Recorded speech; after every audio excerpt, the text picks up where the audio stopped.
Rise TV, सच सबसे आगे। नमस्कार दोस्तों, मेरा नाम है आशुतोष उज्ज्वल और आज मैं आपको BND के बारे में बताने जा रहा हूं। गलत मत समझिए भैया, ये BND का मतलब है बड़बोले देवगन। इन बड़बोले देवगन का दूसरा नाम अमीश देवगन भी है, लेकिन अब इस नाम से उनकी कोई खास पहचान है नहीं। सारा देश इन्हें BND के पेट नेम से ही पहचानता है। पिछले कुछ समय से टीवी पर हाथ हिला हिलाकर पैनलिस्ट को डराने वाला ये मिट्टी का शेर आजकल खुद एकदम परेशान हुआ जा रहा है। वजह यह है कि इनके मन का जो सांप्रदायिक जहर अब इन्हें ही निगलने लगा है। ताज़ा मामला यह है कि एक डिबेट के दौरान इन्होंने चिश्ती को लुटेरा बता दिया। आप सब जानते हैं कि अजमेर शरीफ में ख्वाजा मोइनुद्दीन चिश्ती की दरगाह हर धर्म के लोगों के लिए एक पवित्र धार्मिक स्थल है। हर धर्म के लोग यहाँ पर मन्नत मांगने और चादर चढ़ाने आते हैं, लेकिन बड़बोले देवगन ने उन्हें जोश जोश में लुटेरा बोल दिया। अब ये भाई साहब इतने समय से अपना सांप्रदायिक एजेंडा चला रहे थे, लोग देखते थे और कभी कभी म्यूट कर देते थे, कभी चैनल बदल देते थे, लेकिन ये बात नाकाबिले बर्दाश्त थी। नतीजा ये हुआ कि अमीश देवगन, माफ़ कीजिएगा, BND के ऊपर देश भर में 200 से ज़्यादा FIR हो चुकी हैं। ये बात पत्रकार वाहिद अली खान ने अपने एक फेसबुक वीडियो में भी बताई है। आप खुद सुनिए। आपको एक शख्स के बारे में बताना चाहता हूं जो हमारे मीडिया जगत का सबसे बड़ा भड़वा है। भड़वे के साथ साथ उसको दलाल की भी पदवी दी गई है। जी हाँ, और वो मीडिया जगत में बड़ा ही लोकप्रिय अपने आप को बोलता है, और उसका नाम भी आप लोगों को पता है मैं किसकी बात कर रहा हूँ। जी हाँ, मैं बात कर रहा हूँ अमीश देवगन की। इस इंसान को जर्नलिस्ट कहना हम जर्नलिस्टों की तौहीन है। इसे भड़वा कहें तो ठीक है, दलाल कहें तो ठीक है। इसके बाद वही हुआ जिसका डर था। अमीश देवगन वीर देवगन बन गए, माफ़ी मांगने लगे। पहले माफ़ी मांगने वाला ट्वीट किया।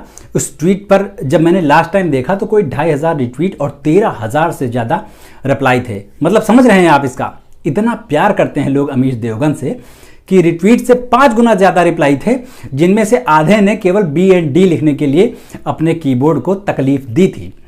अमीश देवगन को फिर अपनी दूसरी गलती का भी एहसास हुआ। पहली गलती तो चिश्ती को लुटेरा बोलने की थी, दूसरी गलती ट्विटर पर सॉरी बोलने की। उनको लगा कि यहाँ की माफ़ी कबूल नहीं होगी, तो टीवी पर माफ़ी मांगी पहले और फिर उसका वीडियो उठाकर फेसबुक पर अपलोड किया। इतनी मर्सी पिटीशन तो खैर जाने दीजिए। अमीश देवगन ने माफ़ी मांगते हुए कहा कि मैं खुद अजमेर शरीफ जाता हूं और ख्वाजा गरीब नवाज पर मेरी पूरी आस्था है। अपनी इस भूल पर मैंने ट्वीट करके खेद भी जताया है, क्योंकि गरीब नवाज ख्वाजा मोइनुद्दीन चिश्ती में मेरी भी पूरी आस्था है। मैं खुद अजमेर शरीफ जाता हूं, उनकी जियारत करता हूं, इबादत करता हूं।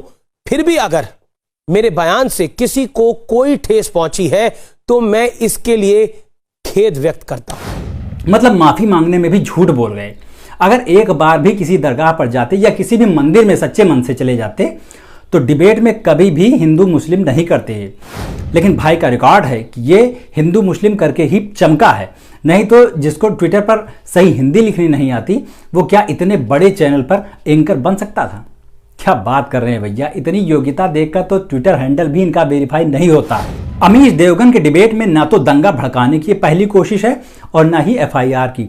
इससे पहले भी मुंबई पुलिस एक बार इनके खिलाफ कंप्लेन दर्ज कर चुकी है। तब इन्होंने किसी और कारण से बुधवार को मस्जिद के बाहर इकट्ठा हुई भीड़ को जुम्मे की भीड़ बता दिया था और कहा था कि मुस्लिम बहुल इलाके में मुसलमानों ने पुलिस पर हमला किया।